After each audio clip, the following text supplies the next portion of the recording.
चौथी बार वजीर आजम बनने की कोशिश करने वाले के पास कोई मंशूर नहीं, सिर्फ साजिशों पर यकीन रखने वाले को चौथी बार वजीर आजम बनने नहीं देंगे। बिलावल भुट्टो की बदीन में घन गरज। मुल्क के कुछ हिस्सों में इंतखाबात के मौके पर खतरात जरूर हैं, मगर पुरअमन इनेकाद के लिए कोई कसर नहीं छोड़ी जाएगी।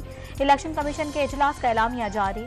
पाकिस्तान ने ईरान में मौजूद अपना तिजारती वफ्द एहतजाजन वापस बुला लिया। चाबहार में जारी पाक Iran joint border trade committee का इजलास मुलतवी कर दिया गया। चीन ने पाकिस्तान और ईरान को तहम्मुल के मुजाहिरे का मशवरा दे दिया। दोनों ममालिक कशीदगी बढ़ाने वाले इकदाम से गुरेज करें। चीनी वजारत खारजा का एलामिया जारी।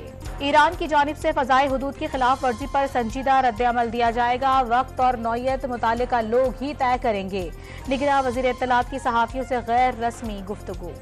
मुल्क से क्लाशनकॉफ कल्चर खत्म करना होगा। ममनू असलहे के कितने लाइसेंस जारी किए गए? चीफ जस्टिस सुप्रीम कोर्ट ने विफाकी और सूबाई हुक्काम से जवाब तलब कर लिया। मैट्रिक और इंटरमीडिएट में कराची के 45% बच्चों को फेल कर दिया गया। रहनुमा MQM फारूक सत्तार बरस पड़े। कोटा सिस्टम कराची वालों के लिए अज़ाब करार।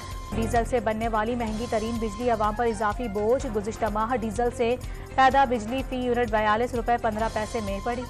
शुगर मिल्स मालिकान ने हुकूमत से बरामदी मकासद के लिए खाम चीनी दरामद करने की इजाज़त मांग ली। सस्ती चीनी की फराहमी के लिए यूटिलिटी स्टोर्स पर सेल्स टैक्स खात्मे का मुतालबा। रावलपिंडी की इंसदाद दहशतगर्दी अदालत ने 9 मई केस में गिरफ्तार शेख रशीद अहमद को जुडिशल रिमांड पर जेल भेज दिया। लाहौर में आंखों के इंजेक्शन से बीनाई जाने के स्कैंडल की 3 माह बाद तहकीकात मुकम्मल। ड्रग कंट्रोल सरकारी मुलाजमिन के खिलाफ इल्जामात साबित। इस्लामाबाद के सेक्टर G6 में घर में लगने वाली आग से माँ और बेटी की जिंदगी का चिराग बुझ गया। 2 बच्चे लापता, मकान की छत भी गिर गई। कराची में CTD के 2 एहलकार अगवा बराए तावान में मुलाविस निकले। दोनों एहलकारों को गिरफ्तार करके नौकरी से बरतरफ कर दिया गया। मुकदमा भी दर्ज। और पाकिस्तान क्रिकेट टीम की शिकस्तों की हैट्रिक। तीसरे T20 में कीवीज के 224 रन हदफ के ताकुब में कौमी टीम 179 रन पर ढेर हुई।